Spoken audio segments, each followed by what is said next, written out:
Hello everyone, मैं मिथुन सिंह स्वागत करता हूं आप सभी का। आशा करता हूं आप सभी बहुत अच्छे होंगे। बात करेंगे विनोबा भावे बीएड सेमेस्टर 1 के प्रीवियस ईयर क्वेश्चन पेपर की। पेपर था आपका childhood and growing up. Paper का कोड 101। 2021-23 सेशन का ये क्वेश्चन पेपर आपके साथ में साझा कर रहा हूं।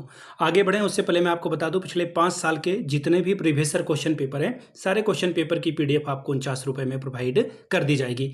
दूसरी बात, 199 रुपये में आपको सजेशन प्रोवाइड कर दिया जाएगा।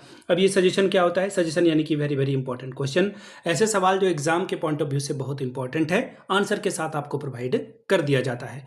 अब जिनको ये जो है सजेशन लेना है, मैं आपको बता दूं पिछले 10 साल के PYQ को स्कैन करके इसे तैयार किया जाता है। दूसरी बात, आपका जो लेटेस्ट एग्जाम पैटर्न है उसको ध्यान में रखा जाता है। तीसरी बात, आपका जो सिलेबस है, सिलेबस में जो टॉपिक है उसको ध्यान में रखा जाता है। और आखिर में मेरा खुद का एक्सपीरियंस, मैंने BEd एमएड कर रखा है और पिछले 2-3 सालों से जितने भी यूनिवर्सिटीज़ हैं झारखंड में, विनोबा भावे, BBMKU, सिद्धू कानू मुर्मू, कोल्हान यूनिवर्सिटी, नीलांबर पीताम्बर हो, रांची हो, जमशेदपुर वुमेन्स यूनिवर्सिटी हो, इन जगहों पे मैंने सजेशन देने का काम किया है और काफ़ी अच्छी सफलता मुझे मिली है।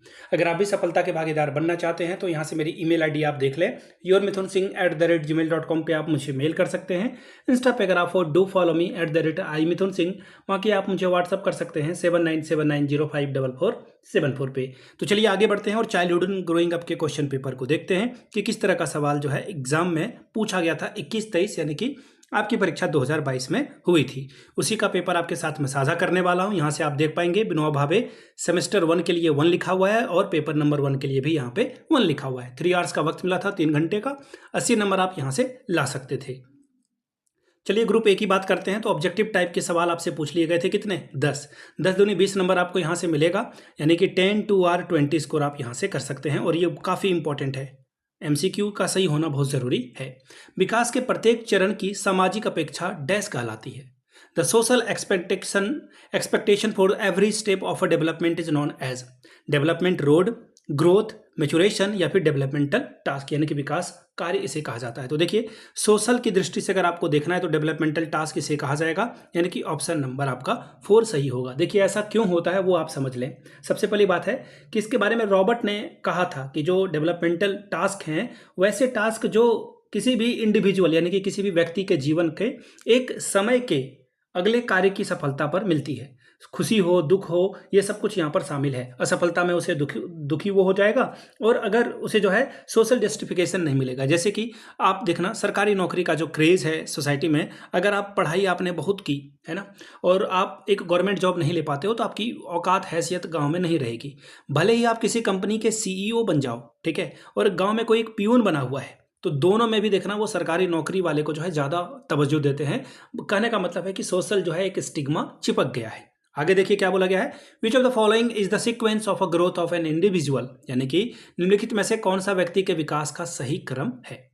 तो देखिए सबसे पहले जो विकास का सही क्रम है, सबसे पहले फिजिकल डेवलपमेंट होता है। बच्चा पैदा होने के बाद जो है बहुत रैपिडली, बहुत स्पीड से ग्रो करता है। तो सबसे पहले क्या आएगा, बच्चे की ग्रोथ आएगी फिजिकल। तो यहाँ पे फिजिकल है नहीं, तो इस ऑप्शन को आप कट कर दीजिए। आगे देखिए, मोटर है यानी कि क्रियात्मक। सबसे पहले देखो यहाँ पे ऑप्शन नंबर 3 में आपका फिजिकल है, यानी कि सबसे पहले बच्चे का शारीरिक विकास होगा। फिर मोटर डेवलपमेंट। अब क्रियात्मक क्या हुआ, बच्चा जो है पैर की उंगलियों को मोड़ेगा, हाथ की उंगलियों को मोड़ेगा। ये एक्टिविटी बच्चा सबसे पहले करता है। फिर वो धीरे से पेट के बल जो है वो लेटना सीखता है, करवट बदलना सीखता है, और फिर जो है बा बा का ये सब बोलना वो जो है शुरू कर देता है। स्पीच उसकी शुरू होती है, और फिर जो है धीरे धीरे वो सेंटेंस बनाएगा, फिर सेंटेंस के मीनिंग को समझेगा, लोगों के एक्सप्रेशन को भी समझ जाएगा कि हाँ भाई अब पिटाई हो सकती है, ये काम नहीं करना है। कई बार देखना, जो पेरेंट होते हैं बच्चे के, वो सिर्फ आंख खड़ा करके देख लेंगे बच्चे को, तो बच्चा वो काम नहीं करेगा। तो वो भी एक इंटेलिजेंस का ही एग्जाम्पल है कि बच्चा आपके क्रोध को भी समझ पा रहा है। ऑप्शन नंबर आपका 3 सही होगा। अगला सवाल, human development has which of the following domains, यानी कि मानव विकास में निम्नलिखित में से कौन सा क्षेत्र है। देखिए, मानव विकास की अगर मैं बात करूं तो सबसे पहले मैंने आपको बताया था कि डेवलपमेंट जो है आपका वो क्या होगा।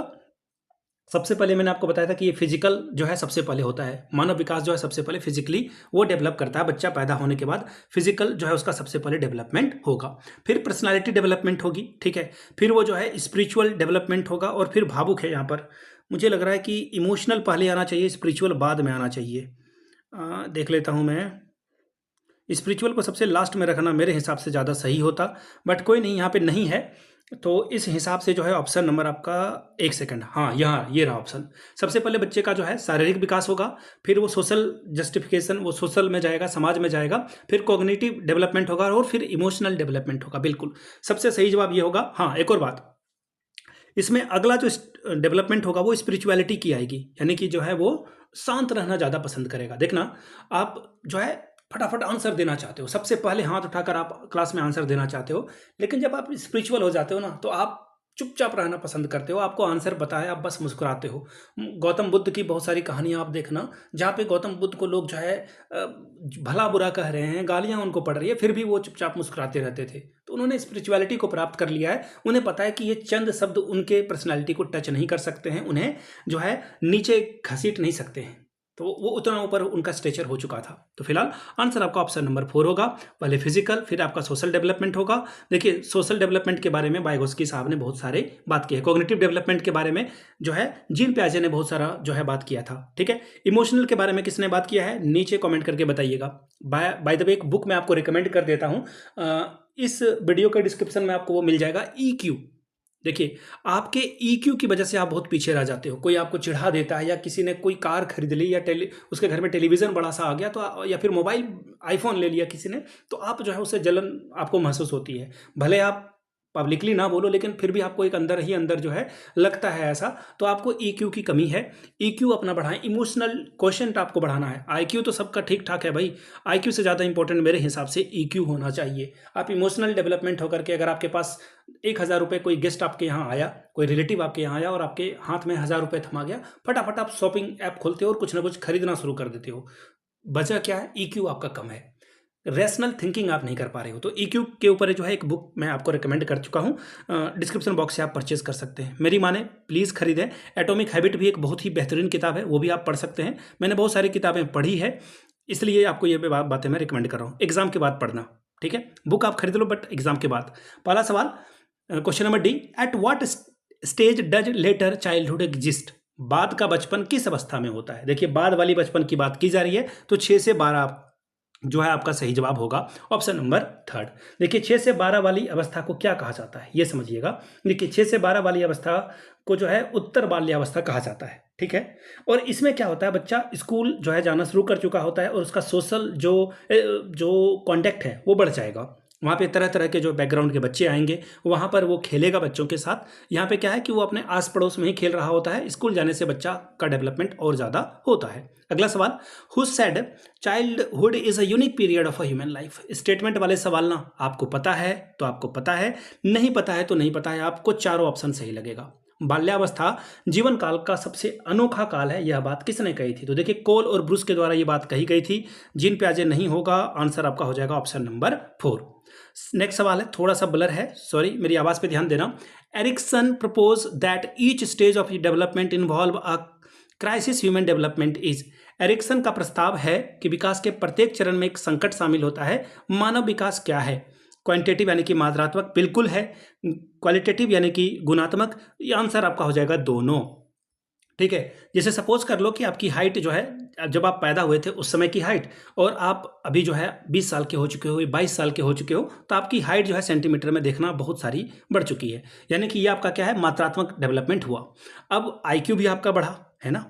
IQ बढ़ा, आप पहले ABCD सीख रहे थे बचपन में, अब आप सेंटेंस बनाना सीख रहे हो, आपने ग्रेजुएशन कर लिया, आप B.Ed कर रहे हो, आप तो आपकी IQ बढ़ रही है। अब EQ कब बढ़ेगा, जब आप जो है किसी के चिल्लाने से, किसी के गाली देने से, किसी के कुछ खरीद लेने से, आपको नीचा दिखाने से, मजाक करने पे, सटायर मारने पे आप जो है गुस्सा नहीं करते हो, तो आपका EQ भी बढ़ रहा है। तो ये क्या है, ये गुणात्मक है, यानी कि आंसर आपका ऑप्शन नंबर 3 हो जाएगा। चलिए अगला सवाल, assimilation and accommodation is included into. देखिए आत्मसादकरण और सामंजस्य की प्रक्रिया क्या होती है। देखिए एसिमुलेशन मतलब क्या हुआ, जैसे कि एक बच्चा जा रहा था, कौवा को उसने देखा, उसकी माँ ने बताया कि बेटा ये कौवा है, ये आसमान में उड़ता है। अगले दिन उसने पैरोट को देखा, तो उसने कहा कि माँ देखो कौवा उड़ रहा है। माँ ने उसे बताया कि बेटा ये पैरोट है, ये ग्रीन कलर का होता है और ये उड़ता है आसमान में कौवा की तरह। तो बच्चे ने क्या किया, दोनों को समझ लिया कि पक्षी जो है आसमान में उड़ सकते हैं। अगले दिन उसने एरोप्लेन देख लिया, तो माँ ने बताया कि ये पक्षी नहीं है, ना ही कौवा है, ना पैरोट है, बल्कि ये एरोप्लेन है और जो नॉन लिविंग थिंग्स है एरोप्लेन भी उड़ सकता है। तो उसने जो है एकोमोडेशन यहाँ पर किया कि नॉन लिविंग थिंग्स भी जो है चीज जो है आसमान में उड़ सकती है, कुछ कुछ चीज़ें उड़ सकती है। एसिमुलेशन क्या हुआ, जब उसने कौवा और पैरोट को एकोमोडेट किया। ठीक है, इस प्रक्रिया को क्या कहा जाता है? इसे देखिए, ये जो सारा जो बात मैंने आपको बताई ये अनुकूलन है, एडेप्टेशन है। ये क्या है? एडेप्टेशन। ऑप्शन नंबर आपका 4 सही होगा।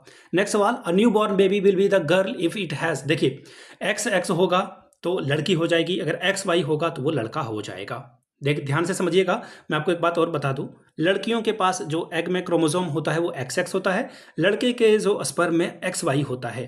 अगर सपोज कर लो यहाँ से एक्स निकला और लड़के से एक्स आ गया तो लड़की पैदा होगी, अगर यहाँ से एक्स आया और यहाँ से वाई आ गया तो लड़का पैदा होगा। ठीक है, गांव में एक बहुत ही प्रचलित स्टिग्मा है, खराब जो है ये प्रचलन है कि एक लड़का चाहिए ही होता है। ठीक है, ऐसा नहीं है कि ये कोई बहुत बड़ा यूटोपियन वर्ल्ड है जहाँ पर आप देखोगे कि ये मेरे यहाँ नहीं होता है, दूसरे के यहाँ होता है। नहीं, हमारे घरों में होता है।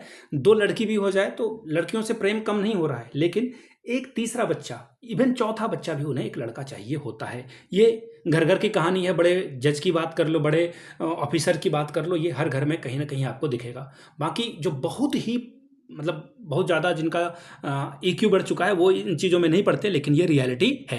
एक नवजात शिशु लड़की होगी जब क्रोमोसोम XY होगा, यानी कि ऑप्शन नंबर आपका सेकंड हो जाएगा। YY कभी हो ही नहीं सकता, बन ही नहीं सकता है। ठीक है, ये कभी नहीं हो सकता है। अब एक नवजात, लड़की बोला गया है ना, सॉरी लड़की बोला गया तो XX होगा ना, यानी कि लड़की, अगर यहाँ पे लड़की बोला गया तो XX होगा। मैंने अभी आपको बताया कि लड़कियों के पास XX होता है, लड़कों के पास XY होता है। अगर एक्स एक्स आ गया, अगर एक से एक्स निकला, ऑब्वियसली निकलेगा यहाँ पे क्योंकि एक्स एक्स ही है, और लड़के से भी स्पर्म से एक्स निकला तो लड़की पैदा हो जाएगी। अगर लड़का पैदा होने की कंडीशन की बात करें तो इधर से एक्स तो आएगा ही, ऑब्वियस सी बात है, इधर से वाई आएगा। और जो समाज में एक बात बोली जाती है ना कि ये केवल लड़की ही पैदा कर रही है, लड़कियों का इसमें कोई रोल नहीं है। लड़का पैदा होने में लड़के के स्पर्म में देखिए इनका भी कोई कंट्रीब्यूशन नहीं है, ये चाह लें तो इनके चाहने से वाई जो है नहीं आ जाएगा। समझ रहे हो आप मेरी बात को? तो ये नहीं हो सकता है, ये लड़के भी चाह करके भी नहीं कर सकते हैं। लेकिन अगर दोष देने की बात की जाए, जो सोसाइटी में एक प्रचलन है, वो लड़कियों की वजह से जो है लड़कियां पैदा नहीं हो रही है, लड़कों के स्पर्म की वजह से वो हो रहा है। अगला सवाल, emotional word is originated from dash language, emotion शब्द की उत्पत्ति किस भाषा से की गई है? तो लैटिन से इसका आंसर हो जाएगा। ऑप्शन नंबर 1 आपका सही है। इमोशनल जो है, देखिए अगर इस वर्ड की बात करें तो देखिएगा, ध्यान से समझिएगा, इम्भोवर से ये जो है पैदा हुआ है। ठीक है, ये इम्भोवर से पैदा हुआ, इसका मतलब क्या होता है? किसी को गुस्सा दिलाना, उत्तेजित करना। ठीक है, शांत है तो वो जो है हिलेगा, वाइब्रेट कर जाएगा। अगला सवाल, dash is a lifelong process, तो learning is a lifelong process या फिर development is a lifelong process. देखिए ग्रोथ आपका कुछ समय तक होगा, लेकिन ओवरऑल लाइफ टाइम तक जो है आपका जो है ये नहीं हो पाएगा। लेकिन डेवलपमेंट, आप कुछ ना कुछ सीख रहे हो, आपने ग्रेजुएशन किया, आप जो है IAS बन सकते हैं, लेकिन बीएड करने के लिए आपको जो है एक ट्रेनिंग लेनी पड़ी जिसका नाम है बीएड। टीचर बनने के लिए आप ट्रेनिंग लेते हो, फिर टेट की परीक्षा पास करते हो, फिर भी आपका डेवलपमेंट बढ़ रहा है। फिर आप टीचर ट्रेनिंग करते हो, टीचर की जॉब होने के बाद आप ट्रेनिंग करते हो, वहाँ पर सेमिनार वगैरह अटेंड करते हो, डेवलपमेंट आपका लाइफ लॉन्ग प्रोसेस है। या फिर आप इसे लर्निंग भी कह सकते हो। देखिए कई जगह पे लर्निंग भी अगर दिखेगा ऑप्शन में तो वो भी सही होगा, लर्निंग भी लाइफ टाइम प्रोसेस है। ग्रुप बी की बात करेंगे, 4 पंचे 20 नंबर, यानी कि 4 सवाल का जवाब दीजिए और 5 4 आर 20 स्कोर कर सकते हैं। पहला सवाल, what are the principle of a child development and learning, बाल विकास और सीखने के सिद्धांत क्या हैं बतावे। सवाल नंबर तीसरा, explain the factor affecting growth and development, ये सवाल ना बहुत इंपॉर्टेंट है, ग्रोथ और डेवलपमेंट के बीच का अंतर या फिर कुछ भी इससे पूछा जा सकता है। वृद्धि और विकास को प्रभावित करने वाले कारकों की व्याख्या करें। सवाल number 4, discuss the role of a teacher and school in preventing the maladjustment, कुसमायोजन को रोकने में शिक्षक और विद्यालय की भूमिका की चर्चा करें। 5वां सवाल, right educational implication of Kohlberg theory of moral development, Kohlberg के नैतिक विकास के सिद्धांत में शैक्षिक निहितार्थ को लिखिए। सवाल number 6, adolescence is a period of stress and storm, comment on above statement, किशोरावस्था तनाव और तूफान की अवधि है, इस कथन पे टिप्पणी करें। 7वां सवाल, discuss issue and challenges of adolescence in Indian context, भारतीय संदर्भ में किशोरावस्था के मुद्दों और चुनौतियों पर चर्चा करें। सवाल number 8, write down any 5 characteristics of a concept, अवधारणा के कोई 5 विशेषताओं को लिखिए। सवाल number 9, explain scope of a guidance in your own word, मार्गदर्शन के दायरे को अपने भाषा में समझाएं। बात करेंगे ग्रुप सी की, 5 सवाल का जवाब दीजिए, 8 पंचे 40 नंबर आपको मिलेगा। देखिए ये अब बदल चुका है, इस पे नहीं आता है, 4 ही सवाल आते हैं, लेकिन फिर भी सवाल तो ये रहेंगे ही रहेंगे। Discuss the cognitive development theory of a gene पियाजे with its implication, gene पियाजे के संज्ञानात्मक विकास सिद्धांत को उसके निहितार्थों के साथ बताएं। सवाल 11, explain how social, economic and cultural differences effect the process of socialization, यानी कि व्याख्या करके बताइए कि कैसे जो है आपका सामाजिक, आर्थिक और सांस्कृतिक अंतर समाजीकरण की प्रक्रिया को प्रभावित करते हैं। सवाल number 12, right the educational implication for teachers regarding knowing the stage specific characteristics and development task during the childhood and adolescence, बाल्यावस्था और किशोरावस्था के दौरान चरण विशिष्ट विशेषताओं और विकासात्मक कार्यों को जानने के संबंध में शिक्षकों के शैक्षिक निहितार्थ को लिखिए। सवाल number 13, discuss the importance of heredity and environment in learner development, शिक्षार्थियों के विकास में अनुवांशिकता और पर्यावरण के महत्व पर चर्चा करें। बहुत ज़्यादा इंपॉर्टेंट ये सवाल है, किसी न किसी तरह से दूसरे भाषा में ये पूछ ही लिया जाएगा। कार्ल गिलिगन के नैतिक विकास के सिद्धांत की विवेचना करें। कार्ल गिलिगन के थ्योरी के बारे में बताएं। सवाल number 15, what is juvenile delinquency, discuss the factor affecting juvenile delinquency, बाल अपराध क्या है, बाल अपराध को प्रभावित करने वाले कारकों की चर्चा करें। This is the question paper, ये था आपका question paper childhood and growing up का। पिछले 5 साल का PYQ आपको 49 में और सजेशन आपको 199 रुपये में प्रोवाइड कर दिया जाएगा। यहाँ से मेरी ईमेल आईडी आप देख लें, yourmithunsingh@gmail.com पे आप मुझे मेल कर सकते हैं। इंस्टा पे अगर आप हो डू फॉलो मी @imithunsingh, बाकी आप मुझे व्हाट्सअप कर सकते हैं 7979054474 पे। वीडियो को आपने यहाँ तक देख लिया, प्यार दिया, इसके लिए आप सभी का बहुत बहुत शुक्रिया। Have a good day.